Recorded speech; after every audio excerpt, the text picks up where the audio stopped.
हिमालय की तलहटी में बसा एक छोटा सा गांव था जिसका नाम था सूरजगढ़। यह गांव घने जंगलों से घिरा हुआ था। गांव के चारों ओर फैले जंगल को कालवन के नाम से जाना जाता था। इस जंगल में घुसना तो दूर, गांव वाले इसके बारे में बात करने से भी कतराते थे। इसका कारण था उन जंगलों में बसे अजीबोगरीब रहस्य और डरावनी घटनाएं, जिनके बारे में गांव में कई कहानियां प्रचलित थीं। लेकिन हर कहानी का केंद्र था जंगल की गहराई में बहती एक नदी। गांव वाले कहते थे कि उस नदी के पास जो भी गया वह कभी वापस नहीं लौटा। नदी की रहस्यमयी लहरें और उसके किनारे खड़े विशाल वृक्ष जैसे किसी प्राचीन शक्ति का आह्वान कर रहे हों। गांव में एक बुजुर्ग महिला रहती थी जिन्हें सभी बूढ़ी अम्मा कहते थे। वह बहुत ही रहस्यमयी और रहन सहन में अलग थी। कुछ लोग मानते थे कि उन्होंने अपनी जवानी में कुछ ऐसा देखा था जिसे देखकर ही वह इस संसार से कट गई और अकेलेपन में रहने लगी। एक दिन गांव में एक अजनबी आया। उसका नाम था वीरू और वह पेशे से एक शिकारी था। वीरू ने गांव के लोगों से सुना कि उस जंगल में एक तेंदुआ है जिसने कई मासूमों की जान ले ली है। वीरू ने निश्चय किया कि वह इस तेंदुए का शिकार करेगा। उसने गांव वालों से जानकारी इकट्ठा की और फिर अकेले ही जंगल की ओर निकल पड़ा। जब वीरू गांव से जंगल की ओर बढ़ रहा था, तब उसने देखा कि बूढ़ी अम्मा उसके सामने खड़ी थी। उनके चेहरे पर चिंता की लकीरें थीं। उन्होंने वीरू को रोका और कहा, उस जंगल में मत जाना, वहां सिर्फ मौत है। जो भी उस नदी के पास गया उसने अपनी जान गंवाई। लेकिन वीरू ने उनकी बातों को नजरअंदाज कर दिया और जंगल में प्रवेश कर गया। जंगल में घुसते ही वीरू ने महसूस किया कि यहां की हवा कुछ अजीब थी। हर कदम पर जैसे कोई अदृश्य शक्ति उसका पीछा कर रही थी। वीरू ने अपने हथियार कसकर पकड़ लिए और आगे बढ़ता गया। रास्ते में उसे कई जानवरों के पदचिह्न मिले, लेकिन तेंदुए का कोई निशान नहीं था। चलते चलते वीरू उस नदी के किनारे पहुंच गया। नदी की लहरें एक अजीबोगरीब ध्वनि पैदा कर रही थी जो वीरू को बेचैन कर रही थी। तभी अचानक वीरू को एक साया दिखाई दिया। उसने ध्यान से देखा तो उसे महसूस हुआ कि वह तेंदुआ था जिसके लिए वह यहां आया था। वीरू ने बिना समय गवाए अपनी बंदूक उठाई और निशाना साधा। जैसे ही वीरू ने गोली चलाई, वह तेंदुआ एक पल में गायब हो गया। वीरू हक्का बक्का रह गया। उसने चारों ओर देखा, लेकिन उसे कुछ नजर नहीं आया। तभी अचानक उसे बूढ़ी अम्मा की आवाज सुनाई दी। मैंने कहा था, मत जाना। अब तूने अपनी मौत को न्योता दे दिया है। बूढ़ी अम्मा वहां प्रकट हो गई, लेकिन इस बार उनका चेहरा पहले से भी ज्यादा भयावह लग रहा था। उन्होंने वीरू की ओर देखा और कहा, यह तेंदुआ नहीं, इस जंगल की आत्मा है। इसे कोई नहीं मार सकता। जो भी इसे मारने की कोशिश करता है, उसकी आत्मा इस जंगल का हिस्सा बन जाती है। वीरू ने बूढ़ी अम्मा की बातों पर यकीन नहीं किया और उसने दोबारा तेंदुए की तलाश में निकल पड़ा। लेकिन जैसे जैसे वह जंगल के अंदर जाता गया, उसे महसूस हुआ कि वह किसी अनजानी शक्ति द्वारा खींचा जा रहा है। उसकी बंदूक भारी होती जा रही थी और उसके पैर जैसे जमीन में धंस रहे थे। कुछ ही पलों में वीरू ने खुद को उसी नदी के पास पाया, लेकिन इस बार वह तेंदुआ उसकी ओर बढ़ रहा था और उसकी आंखों में खून की प्यास थी। वीरू ने अपनी बंदूक उठाई, लेकिन इस बार उसकी बंदूक काम नहीं आई। तेंदुआ उस पर झपटा और उसकी आत्मा को निगल गया। जब वीरू का अंत हो गया, तो बूढ़ी अम्मा नदी के किनारे आकर बैठ गई। उन्होंने धीरे से कहा, यह जंगल कभी किसी को नहीं छोड़ता। यह उन सभी की आत्माओं का घर है जो इस पर कब्जा करने की कोशिश करते हैं। गांव में उस दिन से वीरू का नाम कोई नहीं लेता। लोग मानते हैं कि उसकी आत्मा अब भी उस जंगल में भटक रही है और जो भी उस जंगल में जाता है उसे वीरू की चीखें सुनाई देती हैं। वीरू के गायब होने के बाद गांव में डर और भी बढ़ गया। लोगों ने अपने घरों से बाहर निकलना बंद कर दिया और रात होते ही गांव पर एक अजीब सी खामोशी छा जाती।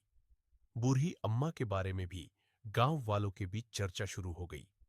कुछ लोग मानते थे कि बूढ़ी अम्मा ही उन सभी घटनाओं के पीछे है, जबकि कुछ लोग उन्हें एक देवी के रूप में मानते थे जो जंगल और गांव की रक्षा कर रही थी। लेकिन बूढ़ी अम्मा ने कभी किसी से कुछ नहीं कहा। वह हमेशा की तरह अपने छोटे से कुटीर में रहती और कभी-कभी जंगल में जाकर वहां की आत्माओं से बातें करती। गांव वाले उन्हें जब भी जंगल की ओर जाते देखते तो उनके दिलों में अजीब सी बेचैनी होती। वीरू के गायब होने के कुछ महीने बाद गांव में एक और शिकारी आया। उसका नाम था अर्जुन। वह वीरू का दोस्त था और वीरू के लापता होने के पीछे के रहस्य का पता लगाने आया था। अर्जुन को वीरू पर बहुत विश्वास था और उसने निश्चय किया कि वह इस रहस्य से पर्दा उठाकर रहेगा। गांव में प्रवेश करते ही अर्जुन ने बूढ़ी अम्मा के बारे में सुना और उनसे मिलने का निश्चय किया। वह उनके कुटीर पर गया और बूढ़ी अम्मा से जंगल और वीरू के बारे में जानकारी मांगी। बूढ़ी अम्मा ने उसे वही चेतावनी दी जो उन्होंने वीरू को दी थी, लेकिन अर्जुन ने भी उनकी बातों पर यकीन नहीं किया। अर्जुन ने कहा, मैं अपने दोस्त का पता लगाने आया हूं। चाहे जो भी हो, मैं इस जंगल के अंदर जाकर सच जानकर रहूंगा। अर्जुन ने अपने शिकार के औजार उठाए और जंगल की ओर चल पड़ा। बूढ़ी अम्मा ने उसे जाते हुए देखा और उनकी आंखों में चिंता की एक झलक दिखाई दी। वह जानती थीं कि अर्जुन के साथ क्या होने वाला है, लेकिन उन्होंने कुछ नहीं कहा। जंगल में प्रवेश करते ही अर्जुन को वीरू के शब्द याद आए जो उसने उसे पहले बताए थे। वीरू ने कहा था कि इस जंगल में कुछ अजीब है जो किसी की भी हिम्मत को तोड़ सकता है। अर्जुन ने अपने दिल को मजबूत किया और आगे बढ़ता गया।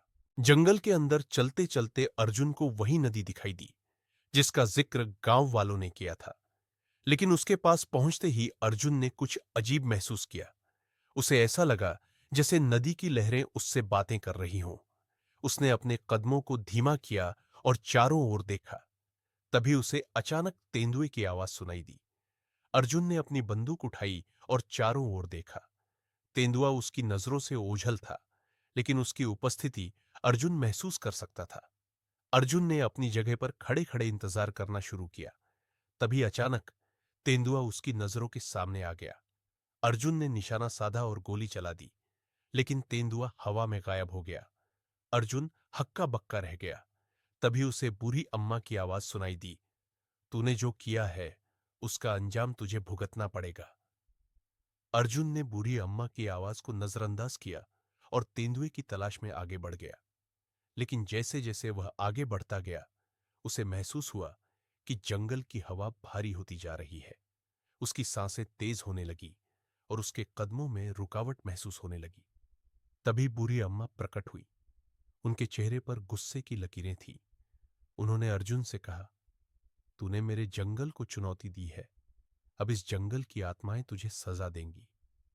अर्जुन ने बूढ़ी अम्मा की बातों पर यकीन नहीं किया और अपनी बंदूक उठाई, लेकिन इस बार उसकी बंदूक ने काम करना बंद कर दिया। बूढ़ी अम्मा ने मंत्र पढ़ा और अर्जुन की बंदूक जमीन में धंस गई। बूढ़ी अम्मा ने अर्जुन की ओर देखा और कहा, अब तू इस जंगल का हिस्सा बनेगा। तेरी आत्मा यहां भटकेगी और तू हमेशा के लिए इस जंगल में कैद हो जाएगा। अर्जुन ने बूढ़ी अम्मा से माफी मांगी, लेकिन उन्होंने उसकी बात नहीं मानी। उन्होंने फिर से मंत्र पढ़ा और अचानक अर्जुन के चारों ओर पेड़ उगने लगे। अर्जुन ने खुद को उनसे बचाने की कोशिश की, लेकिन वह धीरे धीरे उन पेड़ों में समा गया। बूढ़ी अम्मा ने उसे चेतावनी दी, यह जंगल किसी का नहीं है। यह सिर्फ उन आत्माओं का घर है जिन्होंने इसे अपना सब कुछ मान लिया है। अर्जुन के गायब होने के बाद गांव में एक बार फिर डर की लहर दौड़ गई। लोग अब पूरी तरह से समझ चुके थे कि उस जंगल में कुछ ऐसा है जिसे समझ पाना आसान नहीं है। वे बूढ़ी अम्मा को आदर की नजरों से देखने लगे और उनकी हर बात मानने लगे। बूढ़ी अम्मा ने अब अपने कुटीर से बाहर आना कम कर दिया। वह ज्यादातर समय जंगल में बिताती और वहां की आत्माओं से बातें करती। गांव वाले उनकी बातें सुनकर और भी डर गए, लेकिन कोई भी उनकी शक्तियों को चुनौती देने की हिम्मत नहीं करता था। अब उस जंगल में जाने की कोई हिम्मत नहीं करता। गांव वाले रात में अपने दरवाजे बंद कर लेते और बाहर की किसी भी आवाज को नजरअंदाज करते। लेकिन हर रात गांव में एक हल्की सी हवा चलती और उसमें अर्जुन और वीरू की चीखें सुनाई देती।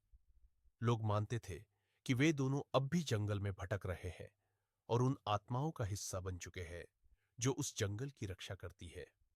समय के साथ बूढ़ी अम्मा भी वृद्ध हो गई। एक दिन गांव में खबर फैली कि बूढ़ी अम्मा अब इस संसार में नहीं रही। उनका कुटीर खाली पड़ा था और उनके शरीर का कहीं कोई पता नहीं चला। लेकिन उस रात गांव में एक अजीब सी घटना घटी। जंगल से आने वाली हवा में बूढ़ी अम्मा की हंसी गूंजने लगी। गांव वाले उस हंसी को सुनकर कांप उठे। अब वे समझ चुके थे कि बूढ़ी अम्मा ने खुद को उस जंगल में समर्पित कर दिया है और उनकी आत्मा अब भी वहां की आत्माओं की रक्षा कर रही है। गांव वालों ने बूढ़ी अम्मा के नाम का एक मंदिर बना दिया ताकि वे उनकी आत्मा को सम्मानित कर सके। और अब उस जंगल में कोई भी नहीं जाता, क्योंकि वे जानते हैं कि वहां बूढ़ी अम्मा की आत्मा और उन सभी आत्माओं का निवास है जो उस जंगल की रखवाली करती है।